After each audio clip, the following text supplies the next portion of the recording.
Professor, when a Kenyan reads a Gazette notice of Kenya Gazette, they will tend to believe that is the true reflection of a policy direction from government.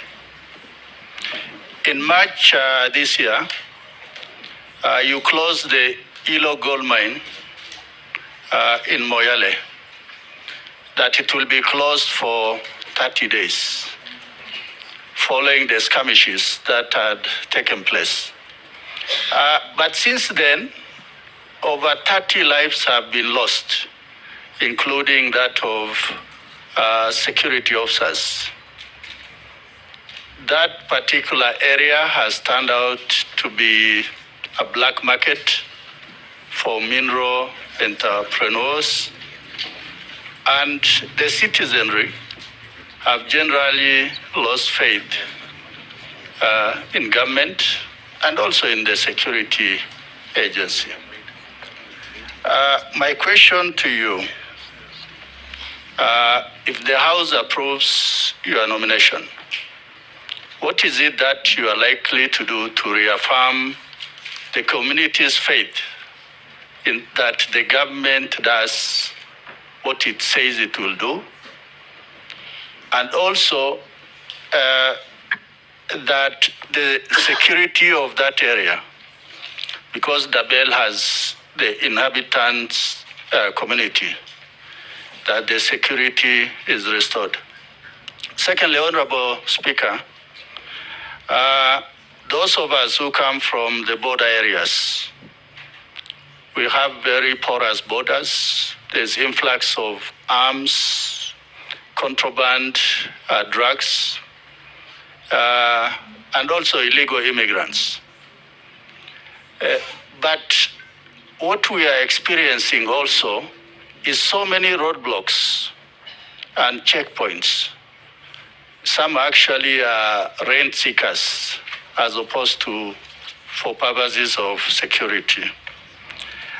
Professor, if the House approves your nomination, what is it that you are likely to do to ensure there is security for Kenya, but also the communities that are traversing or traveling on those roads are not, to an extent, inhumanly disadvantaged? Thank you, Honorable Speaker. Thank you, Professor. Mr. Speaker, with regard to the question by the Honorable Shurie, it is true corruption is a big cancer in the National Police Service, in the public sector of our country, the two levels of government and the three arms of government. In our assessment of national security threats that are existential in nature, I have said earlier we have identified 5 existential threats to our country's future. Terrorism and violent extremism is one of them. Banditry and other organized crimes is the second. The third one is the problem of narcotic drugs, psychotropic substances, and all that goes with that. The fourth one is climate change and how it is creating disruption of livelihoods and breeding conflicts among communities. The fifth one is corruption. And therefore, going forward, if I'm reappointed, I am going to escalate programs, policies, and measures to eradicate corruption within the organs of the national security that are within the Ministry of Interior, but also propose for the rest of the country, the rest of the government and public sector, measures that can help us secure the country, because it's no longer an issue of the corruption by the police. It's an issue of corruption being able to actually threaten the country's future. And therefore, corruption is top 5 of our national security threat. Lastly, I've been asked about by the Honorable Raso about Hillo. It is true. Hillo gold mine in Dabel, Moyale. We closed in March for 30 days, but we've extended those orders. We have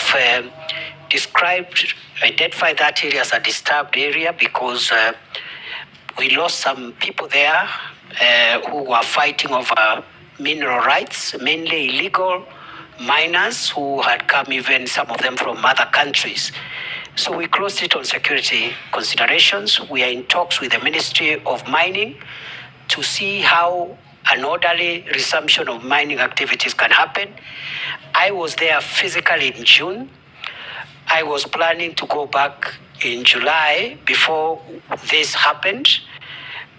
In the interim, we have lost a few people because of illegal activities around there, even as we speak, on a very low scale though. We even lost 2 police officers in the last 2 weeks. So as soon as if I am approved, as soon as I'm in office, I will prioritize the Dabel issue to ensure orderly resumption of lawful mining activities to the benefit of the communities that are there.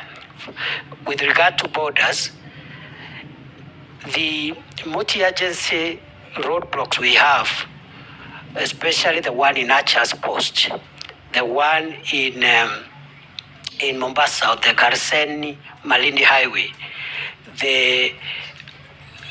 all the multi-agency roadblocks are working well, including the Kanyonyo one, the one on Garissa Mwingi, Nairobi Highway. What the criminals have done, those who smuggle arms and aliens and drugs, they are using alternative routes. What am I going to do? The same multi-agency approach that we have used on the main highways will increase our surveillance and put multi-agency effort, not necessarily roadblocks, but patrol teams by our special forces on the alternative routes that drug traffickers, human traffickers, and other criminals are using to harm our country. I submit.